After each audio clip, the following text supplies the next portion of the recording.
वालेकुम viewers, welcome back to my YouTube channel and Facebook page. आज हम प्रेगनोल tablet के बारे में मुकम्मल रिव्यू करेंगे जो कि फ़ीमेल्स में बहुत ज़्यादा यूज़ होता है। प्रेगनोल टैबलेट को किन कंडीशंस में इस्तेमाल किया जाता है, इसको आपने किस तरह से इस्तेमाल करना है, इसको इस्तेमाल करने का सही तरीका क्या है, इससे रिलेटेड साइड इफ़ेक्ट्स क्या हो सकते हैं और इसकी कॉन्ट्रा इंडिकेशंस क्या है।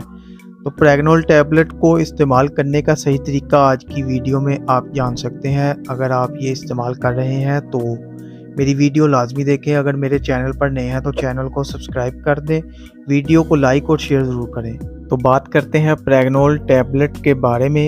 ये एक डाइटरी सप्लीमेंट है, या आप ये कह सकते हैं कि ये एक अच्छा सप्लीमेंट है।